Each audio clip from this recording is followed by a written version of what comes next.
हो गया जी। अच्छा जी, सबसे पहले इंट्रोडक्शन करा कि every web page sites inside a browser window which can be considered as an object, क्योंकि हम क्या पढ़ने जा रहे हैं, DOM. DOM stand for document object model. ठीक हो गया। अब हम सबसे पहले तो समझते हैं डॉक्यूमेंट क्या है, फिर डॉक्यूमेंट एज एन ऑब्जेक्ट कैसे बिहेव करता है और मॉडल क्या होता है।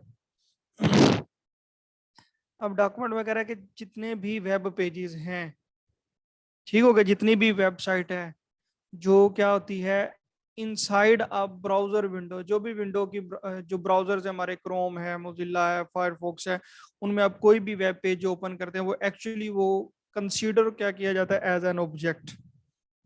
A document object represents the HTML document that is displayed in that window. The document object have various properties that refers to other objects which allow access to and modification of document content. अब ये सारी क्या बात कर रहा है, मैं यहाँ पे जाता हूँ। अब मैं कंट्रोल शिफ्ट आई करता हूँ, कंसोल में आ गया। ठीक हो गया। अब जैसे ही मैं यहाँ पे डॉक्यूमेंट लिखता हूँ, देखो उसने क्या किया, उसने पूरे आपके ये वेब पेज को कंसीडर कर लिया। अब मैं यहाँ पे फॉर एग्जांपल अगर एक वेरिएबल बनाता हूँ, doc इज इक्वल टू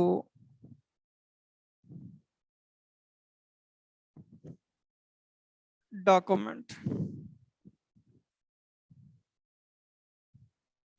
अब ये देखें, ये मेरा पूरा एक डॉक्यूमेंट का ऑब्जेक्ट पड़ा हुआ है।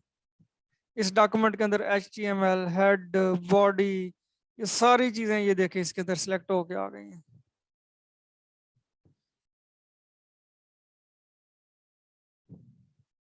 जो भी इसके अंदर है, ठीक हो गया, जो भी मॉड्यूल्स, टेम्पलेट्स, जो चीज है इस पेज की, अगर फॉर एग्जांपल मैं इस पे जाता हूँ, इसको कंट्रोल शिफ्ट आई करता हूँ,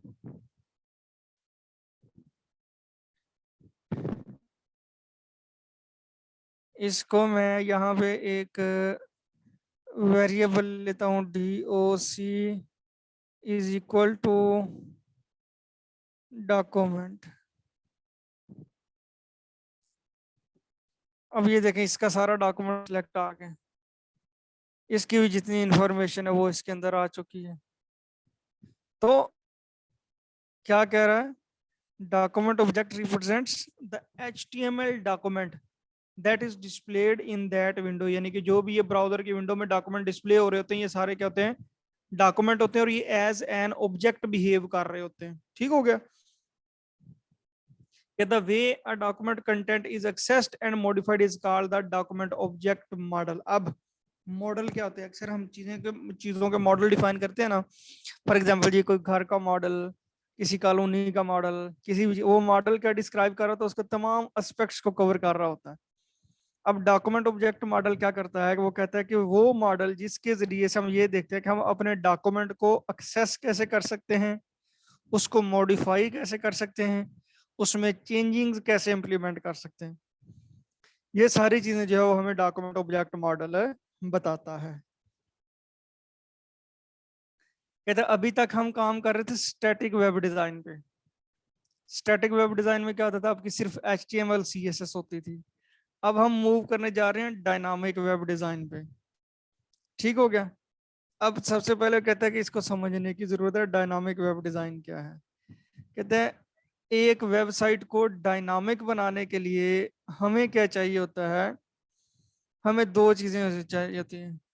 पहले तो होती है आपकी HTML यानी कि HTML CSS, and how to play with JavaScript. हमने इस HTML CSS के ऊपर कैसे जावास्क्रिप्ट को जो है वो डालना है, ये चीज जो है ये आपकी वेब पेज को डायनामिक बनाती है। We are needed manipulation of document, हमें अपने डॉक्यूमेंट की मैनुपुलेशन करनी होती है। मैनुपुलेशन क्या होती है, कोई भी एडिशन, डिलीशन, अपडेशन किसी भी चीज की। अब वो कह रहा है डॉक्यूमेंट आपका होल वेब है, डॉक्यूमेंट को हम एज एन ऑब्जेक्ट कंसीडर करते हैं, और हमारे पास कुछ अवेलेबल फंक्शंस हैं जिनको हमने यूज करना है इस डॉक्यूमेंट ऑब्जेक्ट के साथ, उसको मैनिपुलेट करने के लिए। बस यहाँ तक ये थ्योरी की बातें सिर्फ इतनी थी और ये काफ़ी हैं। ये लेक्चर में शेयर कर दूंगा। अब मैं चलता हूँ ज़रा प्रैक्टिकल एस्पेक्ट की तरफ। यहाँ पे एक हमने जीएस लेक्चर्स का ये बनाया हुआ है, ठीक है, इसी को ओपन कर लेते हैं।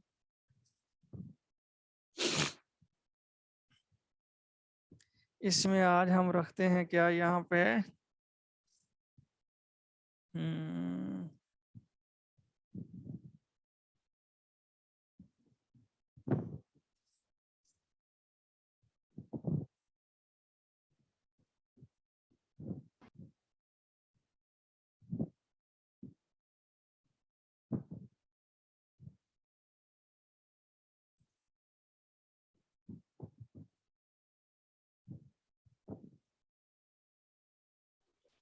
सर अगर सिर्फ कोड लिखें तो नहीं सही? नहीं, कोड डॉट लिखने का मतलब होता है कि वो उसी फोल्डर के अंदर ओपन हो जाता है। अब उसी फोल्डर में अब मैं क्या कहता हूँ, एक नया फोल्डर बना लेता हूँ यहाँ पे। पहले तो इस फोल्डर का नाम रख देता हूँ डॉम। अब इस डॉम के फोल्डर के अंदर जाके मैं क्या करता हूँ, नई फाइल बना लेता हूँ, index dot H T M L. ले, ये मेरी फाइल बन गई HTML की। अब HTML की फाइल में सबसे पहले तो देखें, शिफ्ट और ये एक्सक्लेमेशन मार्क डाल के इंटर करेंगे, सारा स्ट्रक्चर आ गया। अब इसमें दो चीजें हम साथ साथ करेंगे, देखेंगे। अगर कोई स्टाइल करना होगा तो हम करेंगे ये स्टाइल के टैग में। कोई डॉक्यूमेंट की बॉडी लिखनी है तो वो यहाँ पे, और जो भी स्क्रिप्ट हमने लिखनी है अब हमने अपनी JS की, वो हमने कहाँ पे करना है,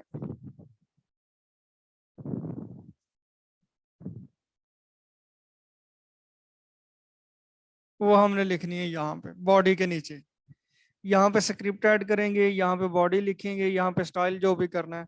अभी फिलहाल के लिए मैं क्या करता हूँ, यहाँ पे एक, अभी मैं कुछ भी नहीं करता, ये हम इसको Ctrl+S करते हैं, इसको यहाँ से कॉपी द पाथ करते हैं,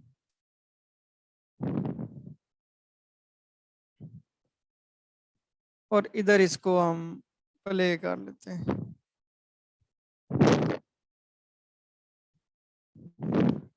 ये अब हमारा फाइल अभी चल गया। अब मैं क्या करता हूँ, स्क्रिप्ट में जाता हूँ, सबसे पहले मैं यहाँ पे लिखता हूँ डॉक्यूमेंट। अब जितने भी मेथड हैं इसके सारे डॉक्यूमेंट के अंदर डिफाइन है सर स्क्रिप्ट में। जी जी, सर ये स्क्रिप्ट को बॉडी के बाद में लिखने की क्या रीजन है? आप इसको बॉडी के अंदर भी लिख सकते हैं, लेकिन HTML के बाद ये आना चाहिए। उसकी वजह ये है कि स्क्रिप्ट अप्लाई होनी है HTML के ऊपर।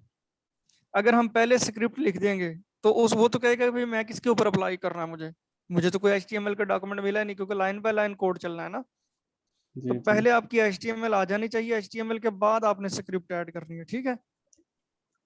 जी ठीक। अच्छा, अब मैं फिलहाल डॉक्यूमेंट करता हूँ डॉट डॉट बॉडी करता हूँ डॉट स्टाइल करता हूँ, स्टाइल के अंदर डॉट मैं करता हूँ बैकग्राउंड,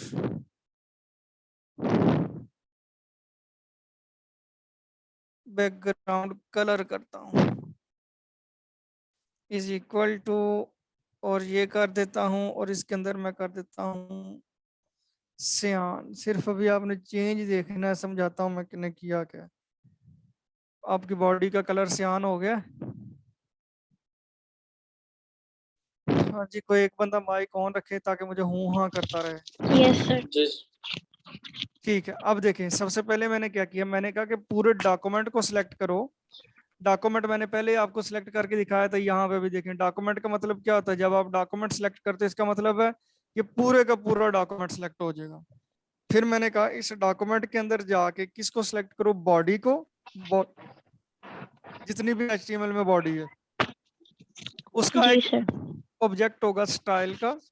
स्टाइल के अंदर जाओ और बैकग्राउंड कलर को जाके क्या कर दो, सियान कर दो। अब यहां से आपको पता लग जाना चाहिए, जब हमने ऑब्जेक्ट पढ़े थे, फॉर एग्जांपल अगर आपने कोई ऑब्जेक्ट इस तरह से अगर आपने बना के रखा हो, variable OBJ is equal to, और आप ये इस तरह से बनाते हैं, यहाँ पे उसकी की होती है फॉर एग्जांपल नेम कॉलन,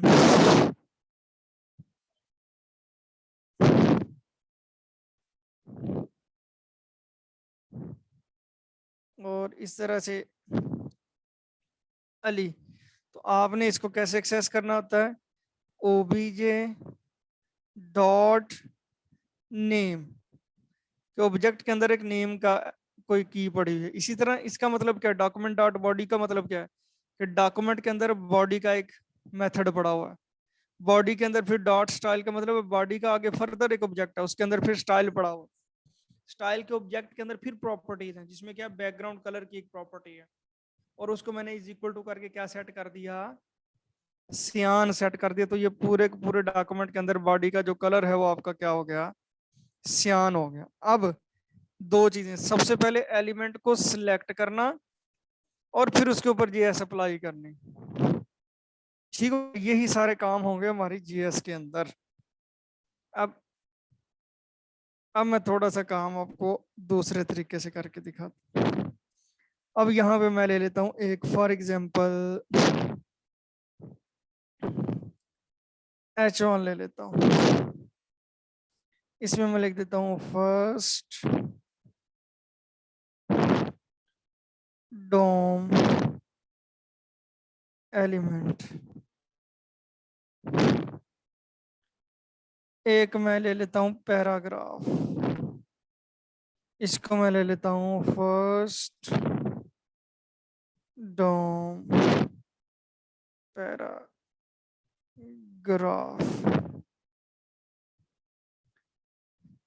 अब मैंने इन दोनों के ऊपर जेएस अप्लाई करनी है। जेएस अप्लाई करने का सबसे पहला मेथड होता है एलिमेंट को सिलेक्ट करना। मैं इसको फिलहाल आईडी दे देता हूं, और आईडी मैं दे देता हूं क्या, मेन। अब मैंने पहले वाली हेडिंग को सिलेक्ट करना है, ठीक है, और उसको आईडी मैंने दी हुई है मेन की। तो मैं पहला मेथड बता रहा हूं एलिमेंट को सिलेक्ट करने का, कि उसको सिलेक्ट कैसे करना है। यहाँ पे मैं क्या लिखूंगा, डॉक्यूमेंट, डॉक्यूमेंट के अंदर जाके मैं कहता हूं जी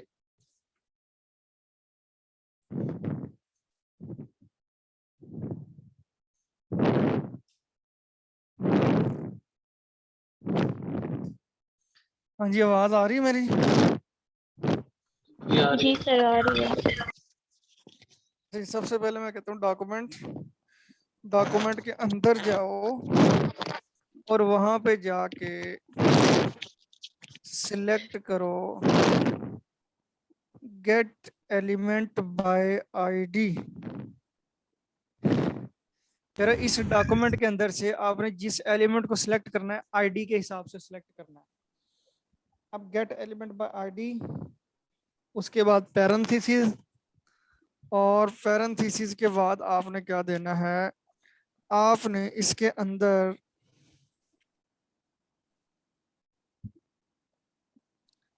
डबल इन्वर्टेड कोमा दे दें, सिंगल दे दें, जो भी दे दें वो आपकी मर्जी। अब आपने आईडी का मेंशन करना है। यहाँ पे क्या मैं कहता हूँ जी, मीन,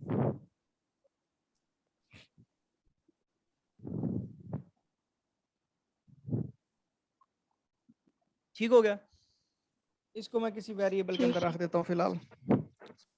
मैं एक वेरिएबल ले लेता हूँ, मेन इज इक्वल टू, उसमें मैंने क्या किया, document dot get element bye ID, और आईडी आगे मैंने उसको मेन कर दिया। अब कंट्रोल एस कर देता हूँ, और इधर मैं कंसोल डॉट लॉग कर देता हूँ, किसको, मेन को, ये वाला जो मेन मैंने वेरिएबल बनाया। अब देखते हैं इस सर ये मेन के अंदर क्या आता है। जी जी, कंसोल डॉट लॉग तो वहीं पे उसका आउटपुट नहीं देगा।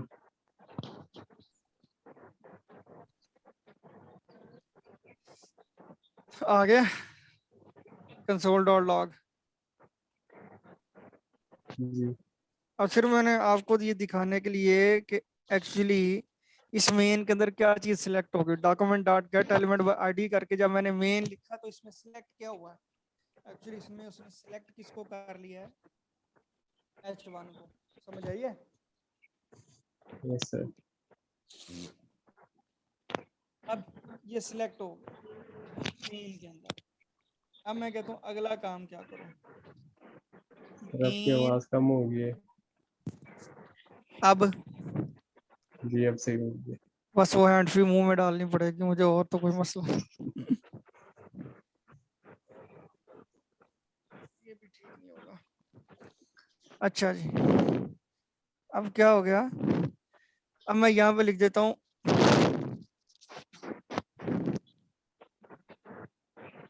मेन। अब मेन के अंदर क्या है एक्चुअली आपकी वो हेडिंग पड़ा डॉट स्टाइल। मैं कहता हूँ उसके स्टाइल में जाओ, डॉट कलर, और उसका जो कलर है वो क्या कर दो, वो कर दो पिंक।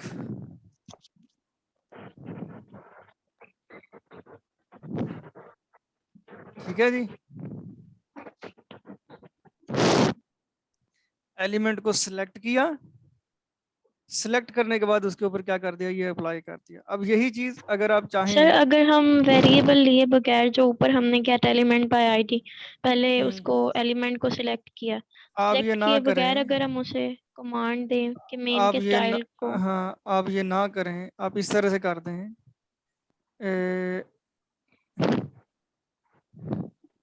ठीक होगा कि डॉक्यूमेंट के अंदर गेट एलिमेंट बाय आईडी में मेन वो सिलेक्ट करो, उसके हम्म, स्टाइल में जाओ, कलर जाओ और पिंक करो, फिर भी सही। ये वही चीज रहेगी।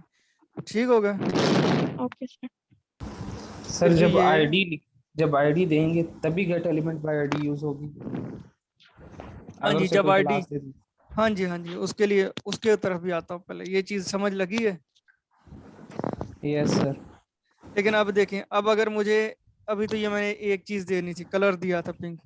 अब अगर मुझे इसको कोई और प्रॉपर्टी भी देनी हो, फॉर एग्जांपल मैंने इसको कलर भी देना है और साथ में मैंने इसको कोई बॉर्डर भी देना है, तो अब मुझे क्या करना पड़ेगा, मुझे फिर वही लिखना पड़ेगा document dot get element bye ID. फिर सारा काम वैसे का वैसा फिर करना पड़ेगा ना। ओहो, मीटिंग भी एंड होने वाली है। इसी लिंक से दोबारा ज्वाइन कर लीजिएगा सारे, ठीक है ना। जी sir. Ji sir.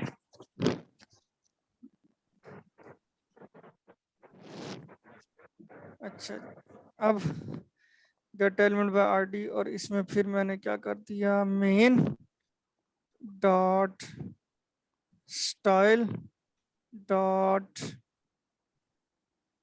Border is equal to, और अब इसको देना पड़ेगा 1 पिक्सल सॉलिड ब्लैक।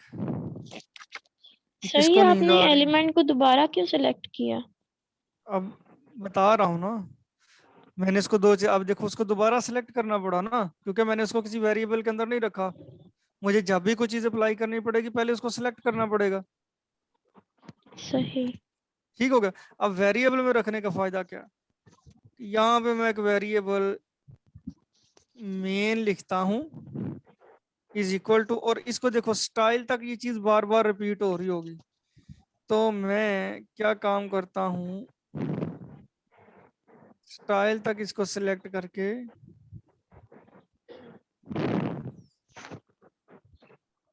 इसको सारे को खत्म कर देता हूँ। सिर्फ स्टाइल तक मैंने इसको सिलेक्ट करके अंदर रख लिया उसके वेरिएबल के। अब मैंने जब भी जो भी काम करना है, अब मुझे पूरा नहीं लिखना पड़ना, मुझे बस ये लिखना पड़ेगा मेन डॉट कलर, क्योंकि is equal to red main dot border is equal to 2 pixel solid green main dot sir ये सब कुछ तो हम CSS में भी करते थे, तो उसमें और इसमें डिफरेंस क्या है? बिल्कुल बिल्कुल आप उसमें भी करते थे। मेन डॉट पे बताता हूँ अभी आपको। विड्थ इज इक्वल टू, और ये मैंने कर दी 300 पिक्सल। ठीक हो गया, ये चीज समझ लगी है? अब Yes, अभी sir. देख, अभी के लिए देखें, अभी हम सिर्फ जीएस में देख रहे हैं एलिमेंट को सिलेक्ट कैसे करना है और चीज अप्लाई कैसे करनी है। हमने ये सीएसएस के जरिए से ही अप्लाई करनी है।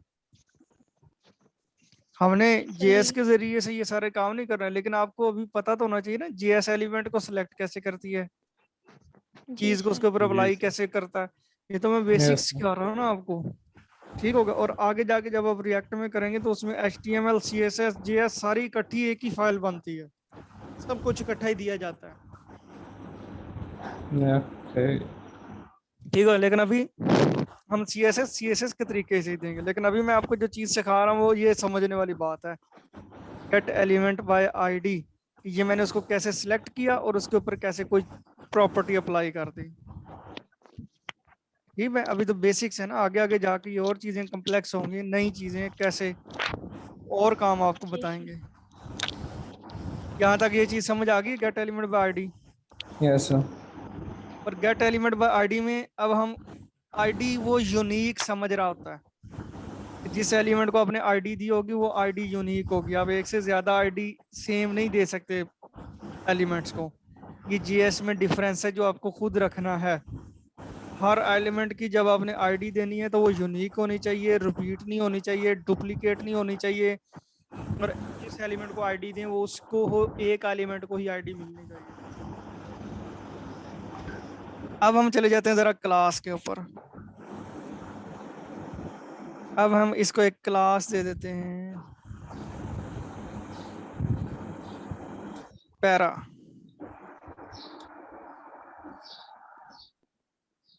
ठीक है, Yes, sir. अब यहाँ पे मैं एक वेरिएबल ले लेता हूँ पैरा का, is equal to document dot get element by class name. मैंने कहा जो पैरा की क्लास है उसको सिलेक्ट करो। ठीक है। अच्छा जी, अब मैं कंसोल डॉट लॉग में जाके कर रहा हूँ। अच्छा, ये मैं स्टाइल भी हटा रहा हूँ।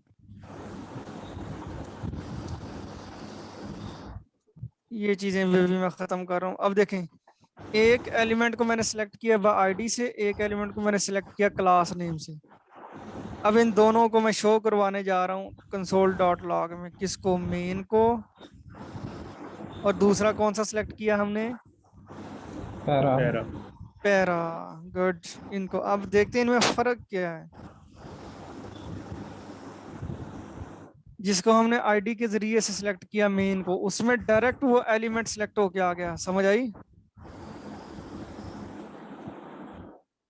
जी लेकिन सर। जिसको हमने क्लास नेम से सिलेक्ट किया उसने उसमें डायरेक्ट एलिमेंट नहीं दिया, बल्कि एक एरे दी हुई है। और उस एरे का नाम उसने रखा हुआ HTML कलेक्शन। अब इस कलेक्शन के अंदर देखें, अभी एक ही पैरा है तो उसने कहा 0 इंडेक्स के ऊपर एक आपके पास पैरा पड़ा हुआ है। अब एक चीज समझिएगा, अब मैं इसको कॉपी करता हूँ, इसको पेस्ट कर देता हूँ, पेस्ट कर देता हूँ। अब ये मेरे पास 3 पैराग्राफ हो गए हैं विद सेम क्लास।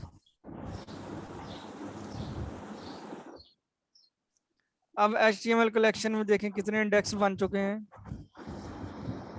0, 1 और 2। 0 पे पैरा पड़ा हुआ है, 1 पे पड़ा हुआ है, 2 पे पड़ा हुआ। अब होता ये है कि आईडी तो यूनिक होती है, लेकिन क्लास हम एक से ज्यादा एलिमेंट को दे सकते हैं। अब आप क्लास, ये किसी बच्चे का ना पीछे शोर आ रहा है मुझे ना, शायद फैन का, या कोई फैन के बहुत करीब ये नीचे बैठा हुआ है।